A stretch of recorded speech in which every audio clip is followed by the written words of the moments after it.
Dynamic entry. What's up, y'all? Alright, listen, so I want to talk to you guys about something in anime, or I guess in any media in general. Talking about beginnings and endings and journeys, life as such.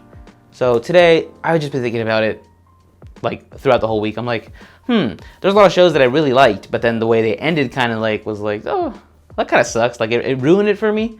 But then I kept reflecting, and I'm like, well, should it matter how a series or okay, so in this case it's going to be anime, how an anime ends, should it affect your opinion that much? Because I know that's always the easiest thing to say is like, well, it was good and then the ending kind of fucked it up, so like I don't like it anymore. I give it like a 0 out of 10. But today I want to try and figure out or explore, does it matter in the grand scheme of things if it should have that much of an effect on your opinion of the show as a whole? Does that make sense?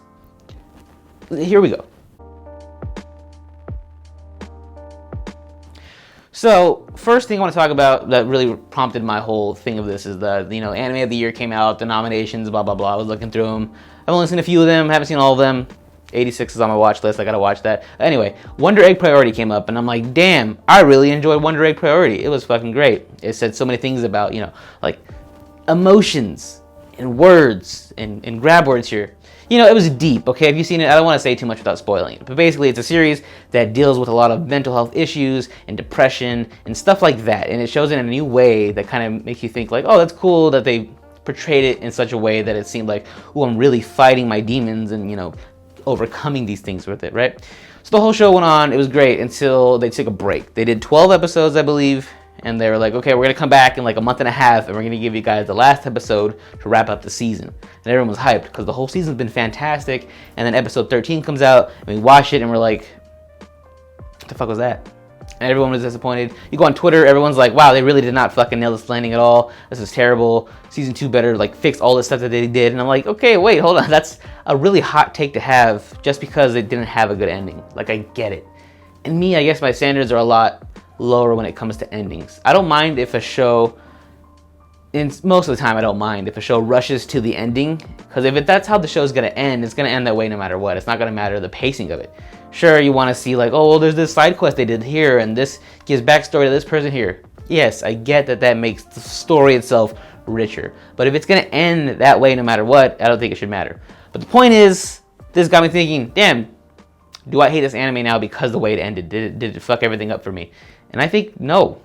I think I still go back and look at it and I'm like, you know what? Despite that, I still really enjoyed this season a lot, and I probably would give it Anime of the Year if it weren't for Attack on Titan spoilers for my opinions on that. And that still could end shitty, so we don't know necessarily. But anyway, I still hold Wonder Egg Priority in such a high regard. And I'm like, I can look back on it and be like, this is one of my favorites, and I could push out the ending, and it doesn't really affect me. Because I'm like, okay, the way it ends, it kind of is weird. It leaves with a bunch of questions. It doesn't answer a lot of stuff, but it is also set up for the next season, which I get also. So I'm like, okay, on one end, I get that it has to set up, but also if this were ending now, like this is the final series finale, I'm okay with it. I can just block that last episode out. Same thing with Death Note. That's the other one that got me thinking about more in depth about what shows kind of ended badly. Death Note was one of them. Death Note, I've been on record, is my favorite anime of all time. I don't care what Chris says. He has bad opinions about it. I enjoyed it. The entire ride, twists and turns everywhere. You don't know what's going to happen next. I know it's kind of a meme now with just the way anime has become a meme itself. But anyway, Death Note, the whole thing was to me perfect. Everything, it hit every beat. It kept you, mind twisting. There's no action. That's the most amazing thing to me, is that they didn't have very much action. It was all just words and plot driven.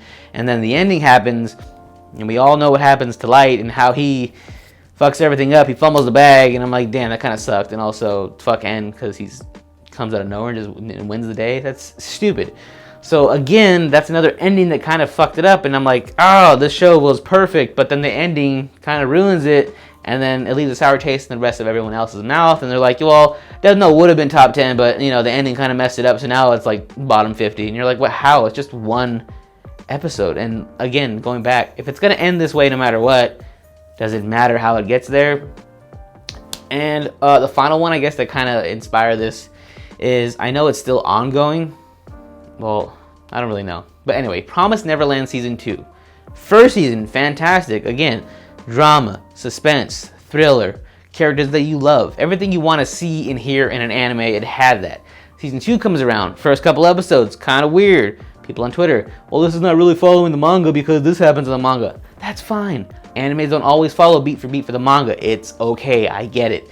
Then the last episode happens, and this is the one example where I'm like, okay, that's a little too far of how you rushed to the end, even though it was going to end that way. They gave us a montage of several storylines that could have happened over the seasons like 3 and 4.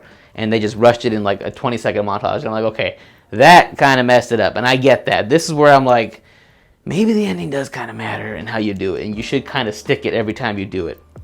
So I go back and forth on it. So Promised Neverland is one of the examples where I'm like, okay, it does kind of matter how you execute and how you do it. Because even season 2, I didn't enjoy the ride. And that brings me back to the whole thing. As long as the ride is fine, it's about the journey, not the destination. That's the whole thing. And I feel like everyone who watches anime should really think about that and reflect on that and not let the way something ends affect how you felt about the show in the moment. Because you should always be present, and when you're watching it, you should always be like, okay, I'm here, this is what I'm watching now. Try not to worry about what's going to happen in episode 5, 6, 7. I read the manga, so I know how the series is going to end. Try to focus on what you're getting currently and appreciate the visuals you're getting. Appreciate the performances you're getting. All the animators are working so hard, and everyone's coming together to make this show for you. And I think that we owe it to them to enjoy it as it's happening and not judge it based on how it ends. Because it's just so shallow at some points to be like, well, everything up until this last point was terrible. That's like if you see a person, you're like, well, they're perfect for me in every little bit, but the shoes they wear, I don't really like them, so I'm going to just dismiss them completely. You missed out on something great.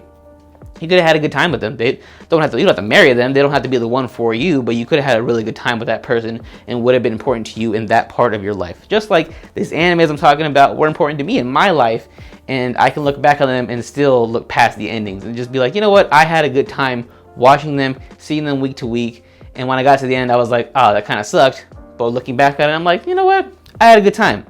So I think that we should all have more fun with anime. And I don't think we should take endings super serious. I mean, unless you have a bet going, like it's going to end with this many people dying, then okay, I get it. You lost money on it. But as far as just a natural, casual watcher, you should enjoy what you're getting. And you don't have to look completely past the endings. I get you need to critique something on a show, but I think you shouldn't let it be, the main factor of whether or not you end up liking a show or not. If you had a good time with it, who the fuck cares? Watch what you want to watch and just have fun with it is what I'm trying to say. It's about the journey, not the destination. The One Piece was the friends we made along the way. It's not going to be an actual thing. All that stuff. The demons were the ones we slayed on the way. I can keep going, okay? But I'm not going to do it. So just think about that for a little bit. And, let me know down below what some of your favorite animes that had a bad ending were. I looked up a list before we started. There was a bunch that I was like, oh, I forgot that had a bad ending. Let me know down below what you think and your opinion on how a show's ending affects your opinion of anime. And, catch you guys in the next one.